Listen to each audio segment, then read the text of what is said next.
Ara hem vingut a buscar la càmera que estava col·locada en aquest arbre d'aquí darrere i bueno, ens hem emportat una sorpresa que no ha sigut tan bona perquè, clar, jo aquesta càmera la vaig posar al maig, més o menys, finals de maig. I ara, doncs, amb una mica les pluges i el bon temps de l'estiu han començat a créixer gramínies i altres plantes i justament davant de la càmera ha crescut una que l'ha anat disparant tota l'estona. Per tant, es va instal·lar el 23 de maig i fins al dia 20, no sé si 26 o 28 ha fet vídeos, o sigui que ha estat 3, 4, 5 dies activa i la majoria de vídeos són d'aquesta planta. Però bueno, hem agafat algun animal que ara veurem. Des d'aquí no s'ha pogut veure bé, però hi ha una au que potser és una mica interessant. Estem aquí a l'alta muntanya, poden aparèixer coses com perdius nivals, perdius xerra, fa molta sort un gallfer, però sí, a veure què surt, a veure si surt alguna interessant. I bueno, ara també us ensenyarem una mica què hi ha per aquí, quines coses podem trobar, quines coses ens hem trobat interessants perquè vosaltres quan vingueu doncs, tingueu una mica de coneixement del que ens podem trobar i apreciar-ho també. I bueno, primer de tot, per explicar-vos una mica el perquè d'aquesta càmera de fototrampeig, fa uns mesos, caminant just per la vessant oposada de la mateixa vall, mentre tafanejàvem una mica amb els prismàtics, vam trobar-nos amb una escena increïble. I és que un dels prats que quedava a escassos metres d'on vam posar la càmera posteriorment, vam trobar un grup de muflons, un altre d'iserts i un mascle de cérvol, tots ells compartint espai. Això ens va semblar molt interessant, i no només per nosaltres, sinó també per ensenyar-vos-ho a vosaltres. I aprofitar per fer un vídeo ensenyant una mínima part de la fauna que podem trobar a l'alta muntanya aquí als Pirineus, per així potser despertar una mica el vostre interès quan sortiu aquest estiu a fer alguna ruta. Així que primer comencem amb la càmera. L'animal que més va sortir va ser la vaca, i no una sinó un munt, i de fet té sentit perquè just ara és l'època en què estan les pastures plenes d'aquests ramats.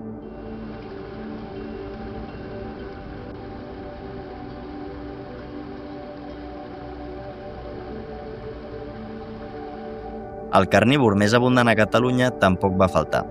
De fet, és l'animal salvatge del que tenim més vídeos sortint a 4, tenint en compte que degut a la gramínia que no parava de ballar, només hem pogut aprofitar 6 vídeos.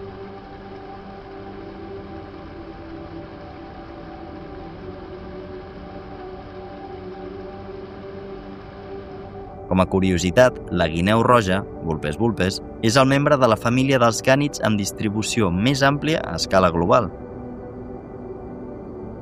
Aquesta llebre també va aparèixer breument i, tot i que la veiem aquí, a quasi 2.000 metres d'alçada, és una espècie que podem trobar també a cotes molt baixes. De fet, a mitja hora de Barcelona en podem trobar. I finalment, el galliforme que vam veure des de la càmera quan la vam recollir no es tractava de cap perdiu nival, ni xerra, ni cap gallfer, sinó que era una perdiu roja. Aquesta espècie s'associa generalment a ambients més mediterranis, camps de cultiu, zones més seques en general. És una espècie que necessita zones obertes i, tot i que a cotes més altes és menys abundant, els prats alpins, al cap i a la fi, tenen unes característiques que s'adapten a les necessitats d'aquesta espècie.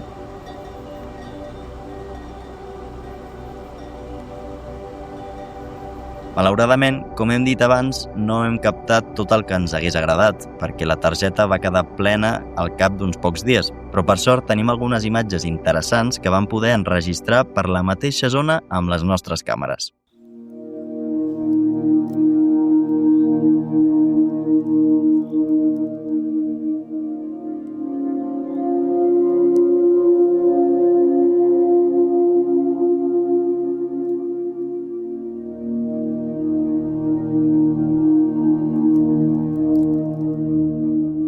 Doncs sí, a part del cérvol, l'àliga daurada, l'ós o, en definitiva, el primer animal que us vingui al cap quan penseu en els Pirineus, l'isard és probablement un dels més emblemàtics. I té tot el sentit. És un animal que està adaptat a la perfecció a un hàbitat hostil i extrem com ho és l'alta muntanya.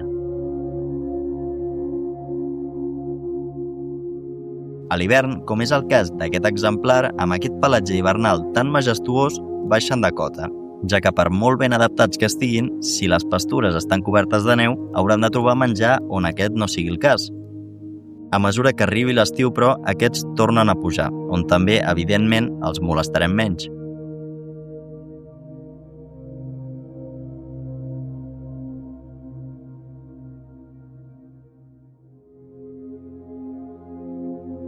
I un altre animal de la mateixa família dels isards i que també trobarem al Pirineu, tot i que de manera menys freqüent, és el mufló. Aquesta espècie realment no és autòctona d'aquí, sinó que va ser introduïda a casa nostra amb finalitats cinegètiques, una mica com la daina.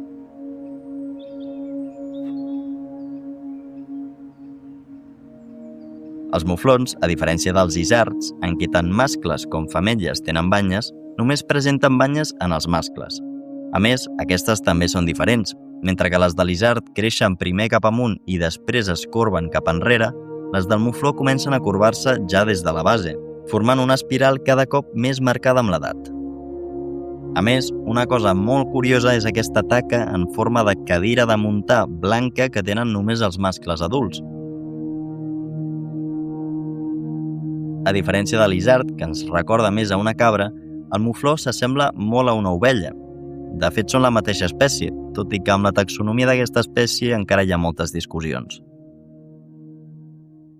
Però a la muntanya, tot i que siguin molt emblemàtics els mamífers, cal donar també importància a plantes i artròpodes, que al cap i a la fi són segurament aquelles espècies que podreu trobar amb més facilitat si sortiu aquest estiu. I també, evidentment, són la base de l'ecosistema. Les orquídies són un grup de plantes que ens encanta, i no són pas els únics. I sí, a Catalunya també tenim orquídies, però no són com les que trobem a les floristeries. La majoria són molt més petites. Les seves flors són fascinants i amaguen estratègies de reproducció sorprenents, com les espècies del gènere Ophrys, que imiten l'aspecte i l'olor de les femelles d'alguns insectes per atraure els mascles i aconseguir la pol·linització.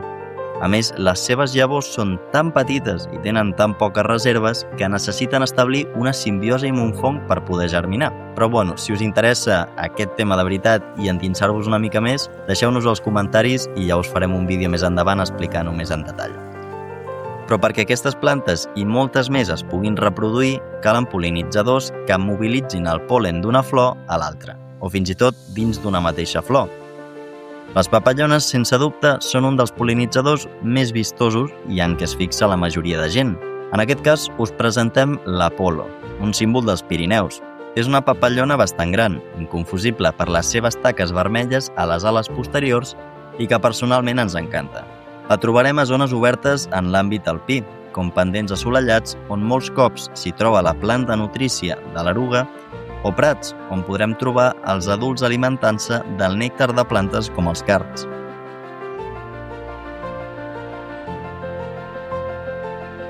És considerada una espècie indicadora, ja que depèn d'un hàbitat molt concret. Els canvis en els prats alpins, com el seu tancament per la regressió de la ramaderia extensiva o els efectes del canvi climàtic, tenen un impacte directe sobre les seves poblacions.